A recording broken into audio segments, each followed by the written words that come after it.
Respected sir, in reference to our last meeting with our Honorable CM, we would like to reiterate that there were certain key points regarding our 5-point demands, particularly our 4th and 5th point, concerning the development of healthcare system, safety, security and prevailing threat culture.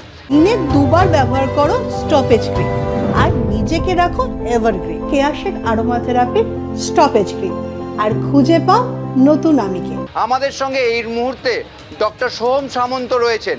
তিনি এই বৈঠকে গিয়েছিলেন মুখ্যমন্ত্রীর সঙ্গে, তার সঙ্গে সরাসরি কথা বলবো। এই ইমেলে যে পয়েন্টগুলো বলা হচ্ছে, কেন বলা হচ্ছে, টাস্ক ফোর্সের কথা বলা হচ্ছে, কী বিষয়গুলো একটু যদি বুঝিয়ে বলেন আমাদের।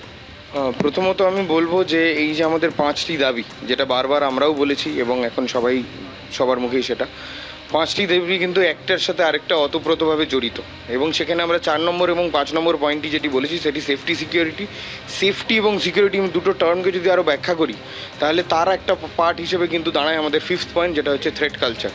ঠিক আছে, সেটি এবং এই যে টাস্ক ফোর্স যেটা আপনি বলছেন, এই টাস্ক ফোর্সের যে পুরো রূপরেখা আমাদের কাছে ক্লিয়ার নয়। স্পেশাল টাস্ক ফোর্স বলা হয়েছে, এখানে বলা হয়েছে we were assured in the meeting a special task force presided by you will be formed to address these issues and further discussions with us would take place regarding its formulation and function. Special task force কি, সেটা কি জন্য?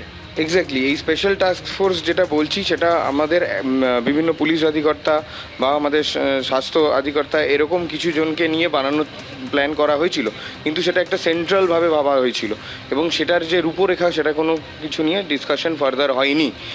নম্বর 1। নম্বর 2 হচ্ছে সেটার যে ভাগে ভাগে বিভিন্ন এলাকায় বিভিন্ন হসপিটালে তার একটা ইউনিট এবং দরকার পড়লে আমাদের একজন প্রতিনিধি তাতে থাকা, সেটির স্বচ্ছতা বজায় রাখার জন্য এবং আরও ঘনিষ্ঠভাবে আমাদের কোনো যে সমস্যা সেগুলো জানানোর জন্য, সেইগুলোর দাবিতেই কিন্তু আমরা এই মিটিং করতে চাই, সেটার ফার্দার অ্যাসিওরেন্স পাওয়ার জন্য এবং সেটার রূপায়িত হওয়ার জন্য।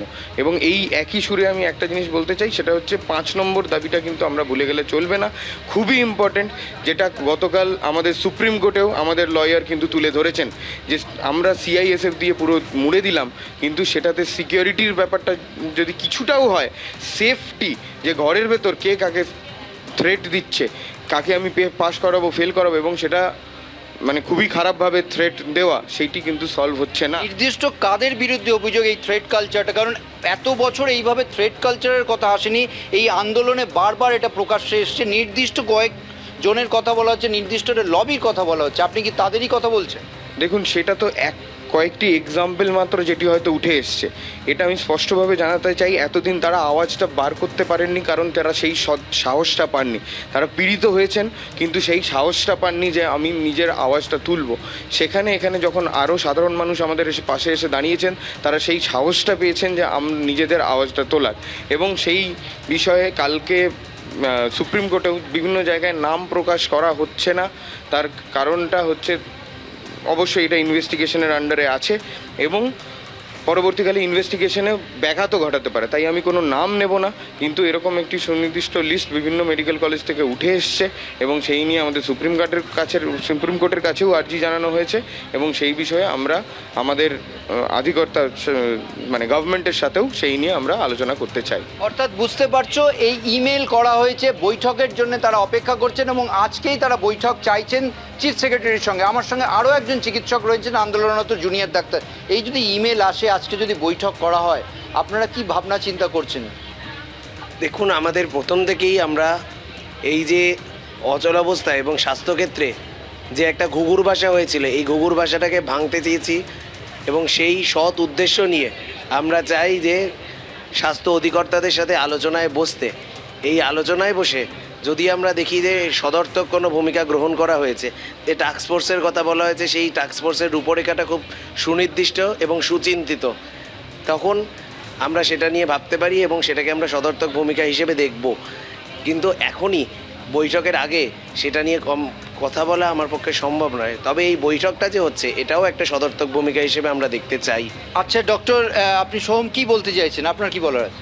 আমার একটাই বক্তব্য, এই যে 5 দাবি, সেটা 2, 3, 4, 5 যাই হোক না কেন, আমাদের একটি লক্ষ্য যাতে করে সামনের দিনে আমাদের এই আরেকটি অবহেলা না দেখতে হয়।